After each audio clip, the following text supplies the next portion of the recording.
Hello and welcome to the Fit Executive Show.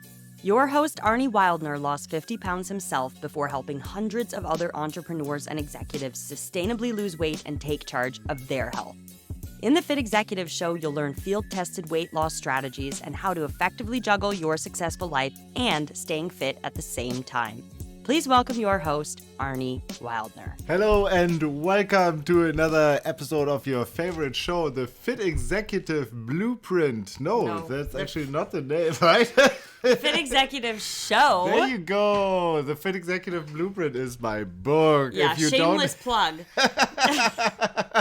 Oh, oops, I made a mistake. No, if you don't have my book yet, please download it now. And actually today we're talking about a concept that I was addressing in my book. And well, I kind of wrote in it in a different way. But the question we want to answer in this episode is a calorie really a calorie? Because there are so many confusing thoughts around this topic, and I really want to demystify it and provide clarity once and for all, the good old German way, straight to the point. And yeah, so maybe a question for you, like, you never counted calories, or what are your thoughts on calorie? What is the layman's or lay beautiful woman's definition of a calorie? Yeah, you know what? It's kind of weird because I do believe that before we started working together, I had no idea that in order to lose weight, all you needed was a calorie deficit. I did believe that certain calories were worse than others. So, for example, if you want to lose weight, you should cut back on eating too many fats or too much carbs, and you should avoid processed foods. And it never really clicked in my head that, like, even if you avoid all processed foods and all bad foods and you only eat clean. Bad. I'm talking about like what the media sees as that, like pizza, pasta, white bread, donuts, stuff like that. If you avoid all those foods, in my mind before, you would automatically lose weight. But that's not the truth, is it? You always kept eating donuts and chips and, that is correct. And stuff. That is correct. So I wasn't trying to lose weight. Grace is one of those naturally slim people or women that people like me always get jealous. Yeah, like how the heck is she eating a pizza and she's not getting weight? Well, let me tell you actually, if you actually look at what I ate over a day or over a week or over a month, and you actually counted the calories, which we now know there's a physical law to weight loss. It's what is physicality? Because it's physics. It's just a dynamics. No, the law of thermodynamics, something like that. Anyway, so a calorie. I only know the German term. That's a funny thing. But essentially, thermodynamic laws. I think it should be it's like the input, right output. Translation. Well, yeah. So energy doesn't disappear. That's a concept behind it. Yeah. And a calorie, for the listener who doesn't know it yet, is nothing else but a unit that energy gets measured in. So I don't want to overcomplicate it. I want to get back to it though. It's very, very simple. So you can say food and drinks store energy. It basically goes all the way to sunlight. So the sun is pure, or sunlight is pure energy. The plants take on this energy in form of sunlight. They transform it into growth, and then we eat the plants, or the animal eats the plants, and they consume the calories. They basically consume sunlight. Isn't that an awesome concept? Okay, back to what I was saying. Hold on. So another thing, and then we eat those calories, and our body stores them. Our bodies or burns them as fuel. So we burn our fuel, and what we don't burn, any excess calories get stored in form of body fat or muscle glycogen, or building muscle, you can also say. And then actually one kilo of body fat is around 7,700. So 1 pound. 1 pound is around 3,500 calories. So this is just some numbers. So calories, all you need to know is calories equals energy. We consume energy, we burn energy, we store energy. And weight loss if we is don't nothing burn more it, than just burning more than you consume. All you need to, like, if you grab your belly right now and you hold in 1 kilo of body fat in your hand or 1 pound of body fat in your hand, all you're holding is stored energy that you haven't burned yet, that you consumed over your basic needs. Yeah, see, now this that is a basic concept. But what did you want to say? Now that I understand this, yes, I do understand why some people are naturally, it's not naturally thin. It's not like, oh, I'm out there eating 3,000 calories a day and I look like this. It's not. I am eating, if you actually looked at exactly what I ate and counted up those calories over the week and you found what was my calorie, the amount of calories budget that my body burns in an average day based on my activity level. We call it budget. This is a term. Oh yeah, sorry. But yeah. my like the amount of calories is my daily pitfall, like the daily consummation of calories. Yeah. What do we call that in English now? Well, what we call it, The basal metabolic rate. This is a different thing. Okay, anyway, so the amount of calories that my body needs to stay at the exact same weight. So the exact amount of calories that my personal body, which everybody's different. Yes. I have a lot of muscle mass on my body. I'm going to say that. I do a lot of training. Yep. I do. And so there's a lot of muscle here burning a lot of calories compared to if I was just fat. So now all we can say is, since you are neither gaining nor losing weight, you must be at zero. Yes, a plus minus zero. So absolutely. So no surplus, no deficit over the week and month. Yeah, so and how many years have you known me for? There might be, that's a good question. We answer, I think 6. We have our 6-year anniversary. Yes. So anyway. No, but over a week or a month, this is important, Grace is at a blank zero. If you are losing weight, you are at a calorie deficit. If you're gaining weight, you are at a calorie surplus. This is the basic That's just concept. the basics. So and now, in order to answer the question, is a calorie a calorie? Well, before we started recording the episode, actually we talked about how would an analogy look like if you want to explain it to a businessman or any person for that matter. And yeah, this is really what I really liked is the analogy of time. Is a second really a second? And the answer is yes and no, because it depends on how you invest that second, how you spend it. And I like the concept of investing time, investing calories for that matter, and to get your desired result. To get the desired result. And then it depends on your goal, because what is your desired result? And when I explain it to my clients, I always tell them, we divide into 3 categories.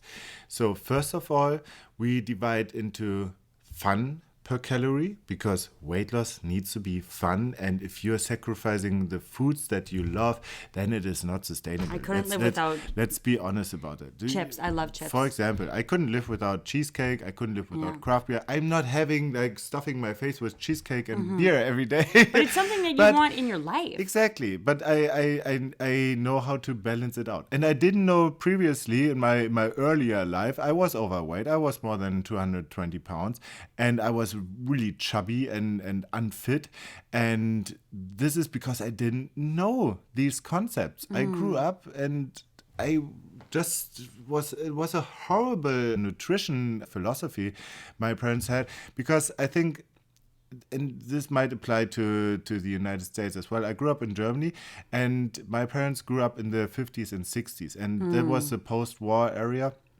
and they didn't have much food. Germany was very poor at that time. They rebuilt the country, and we what my parents learned.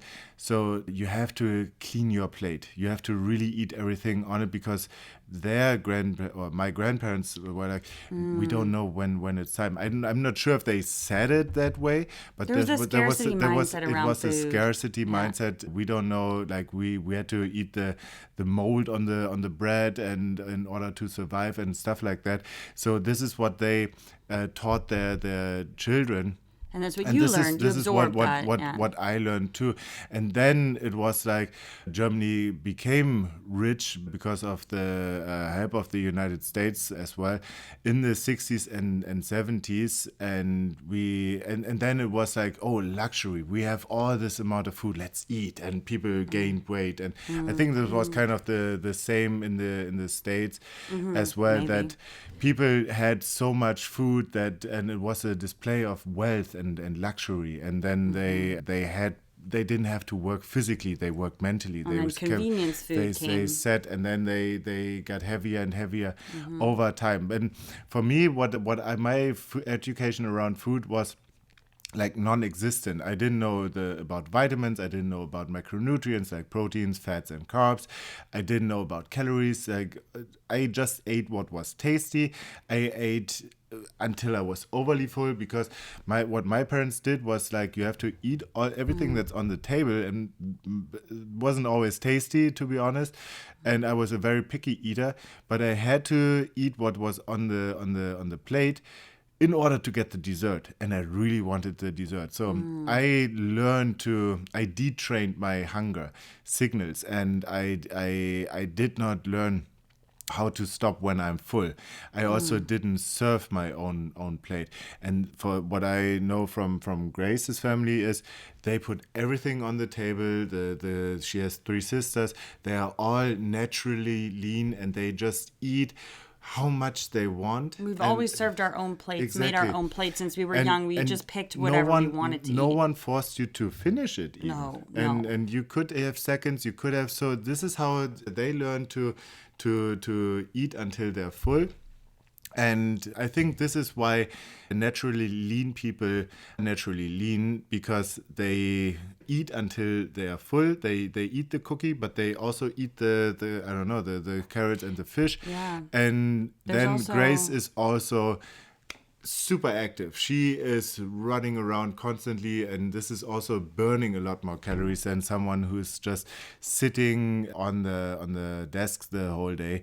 And even if she has a desk job, she's still constantly in action and moves a lot. So, but we were talking about calories and calories. So fun per calorie is one concept. Like, invest your calories into meaningful calories. Maybe you have to go one step further back and say, first of all, what I do with my clients is we calculate the calorie budget. The calorie budget is the amount of calories that they burn, and then we put them into a small to moderate calorie deficit. So on average, our clients lose around 4 to 6 pounds per month.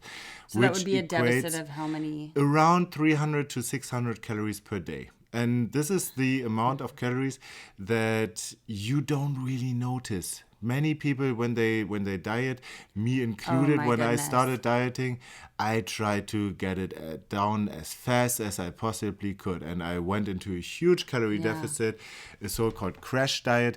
And I lost the weight, but I regained it right back because I was binge eating on the weekends, and I was always struggling with the yo-yo effect that I overate on some days. And this is what we avoid by going in a moderate pace, but that is sustainable. And this is why we pick the calorie deficit in a smaller range. But we first start by calculating the calorie budget. And since I only work with executives and business owners, they are familiar with the concept of investing money, investing time into meaningful activities, into meaningful investments, things that are getting a return on investment. And so I want them to understand what are the fun foods that are wise in investment, that they get a high return on investment. So think about what are those foods that you cannot live without in the long run. Yeah. So, and then those have a high fun per calorie content. And they may not necessarily have a high nutrients factor or a high... Exactly. They may not be considered to be healthy. It's like investing money. If you're investing money, you may buy a speedboat. Is that really a good long-term investment? No, it's a fun investment. It's just for fun, right? It's fun. And it's probably losing in value. You only live once, remember that. So please have fun. So budget some calories for fun. You'll be miserable. If you're on your deathbed with 90 years old and you look back, you say like, oh yeah, I am so proud I didn't eat that cheesecake. So I didn't spend a single penny. I invested it all in the stock market and I never took it out. I'm so rich and now I didn't have any fun. No, you want to live. You want to enjoy your life. And what else? What are the other types of calories? So the fun factor? Fun per calorie. Then it's nutrients per calorie. And I come back to that. And it's satiety per calorie. Like how full does this food make you? How full does it make you? So what would be an example of high satiety per calorie? High satiety is, well, they did a study and it's funnily enough. We've talked about this in another episode before, the potatoes, It is a potato, but yeah, so there are foods, but this is also very... Lean proteins. It's very subjective, so there might be different foods that gives you a higher satiety effect than me, but in general you can say protein has a higher satiety per calorie effect, so you want to have lean proteins. Ideally, it could be like a chicken breast, exactly. A leaner cut of beef, for example, a piece of fish. 100 grams of chicken breast have 25 grams of protein. So remember this, 100 grams have 120 calories and 25 grams of protein. Then peanuts, same amount of protein, 25 grams of protein per 100 grams, but they have 600 calories per 100 grams. So if you have a handful of chicken, a handful of peanuts, they'll have the exact same amount of protein, which is going to make you really full. Yes. But the peanuts have 6 times more calories. Exactly. So, and this is the third term is, or the third pattern of thinking is the nutrients per calorie. And this is another example. The avocado and nuts are considered to be healthy, which they are, because they are very nutrient dense. They have awesome fats. They have they have a high amount of fiber. Nuts have shitloads of protein too. But the amount of nutrients per calorie is quite low, because nuts as well have 600 calories per 100 grams. And if you compare this to veggies, for example, like a pepper, it has a massive amount of fiber, massive amount of nutrients, a massive amount probably like 10 of calories. Volume, almost no calories. So a high amount of nutrients per calorie, high amount of volume, and that way also satiety per calorie. Yeah. And if you know how to make a pepper taste good, then you have this the holy grail of weight loss: how to make healthy eating fun, convenient, tasty, And this is what we teach our clients, how to do that in their life. And if you don't like peppers, we find other foods that match this criteria. Potatoes, for example. Yeah. No, but this is another good analogy. I think it's 200 grams of sweet potato have the same amount of carbs than how much Gatorade? What was it? I think I took a note here. 300 grams of sweet potato. 200 grams of sweet potato. That's like a really big sweet potato. For people who don't weigh things, that's a big sweet potato, right? What? No. Grace. I don't know. How big is that? It's like the size of a fist. So it's a small sweet Arne potato. has a big fist. Yes, I do. Okay, so a small sweet potato. A handful of sweet potato has the same amount of carbs and calories than 40 grams. It's like a shot of Gatorade. So then you can ask yourself, what makes me more full? A shot glass full of Gatorade? A shot glass full of Gatorade. Or a whole potato. Or a whole potato, exactly. But now the next question is, is a Gatorade bad because of that? No. Not necessarily. There are the uses of it. So, for example, if you're an NBA star or if you're a Tour de France bike professional, then you probably want the Gatorade because you burn so many calories during a day. And you definitely that- need the carbs to replenish after that Exactly, workout. and you couldn't eat so much sweet potato because you would be overly full. So in that context, the Gatorade comes in handy because it doesn't overfill you. But if you're a desk athlete, then you probably are better off with a sweet potato on days that you don't exercise that much. So this is a really good example. I like that one. This is the concept. Can I ask a question? Yes, please. So what do you have to say to people? Because I hear this, or I had heard this before when we were working with a lot of women. Oh, but I've only been eating 1,200 calories per day for a month, and I didn't lose a pound. Oh my gosh. What do you have to say to those people? Yes. What questions would you ask them? First of all, did you really weigh and track? Because this is what happens even to professional nutritionists. Is that the right word? Yeah. So even professional nutritionists miscalculate their calories. And this is perfectly common, perfectly normal that they misestimate what is on my plate. And certain apps have really weird stuff in there. Like if you use MyFitnessPal. That's another thing. No, but that's how you could mismeasure. No, for example, but there are so many ways to mismeasure. For example, if you use measure by volume, 1 cup or 1 cup, that could be like, if you say, okay, 1 cup of, let's say, rice, that could be 200 grams, that could be 250 grams. So, and you won't even notice the difference in the measurement cup. So this is this is the most common reason why people don't lose weight. They underestimate, thank you. They underestimate their portion sizes and the calories that are on there. And they, for example, they think, oh my gosh, I'm eating avocado and nuts all the time. That is so healthy. I'm already eating so healthy. I don't eat any meat. This is things that we hear this all the time. I don't eat any meat. I don't eat any meat. I'm so healthy. No, this is not necessarily healthy. You may need some meat to fill you up and get you your protein. Yes, exactly. Meat is not unhealthy, not necessarily. But so people think they are doing everything right without understanding the complexity that it can bring, and they also overestimate the amount of or calories that they burn on a daily level. So, for example, they say, okay, I went running for an hour. My activity tracker says I just burned 800 calories. And in reality, it was only 500. This is another thing that study after study shows that those activity trackers, they are just wrong. They are off. And this is not necessarily a bad thing. I'm still a big fan of using them because they are consistently wrong. And if you're like, okay, so if you're in this situation, I ate 1,200 calories. At least I think I ate 1,200 calories.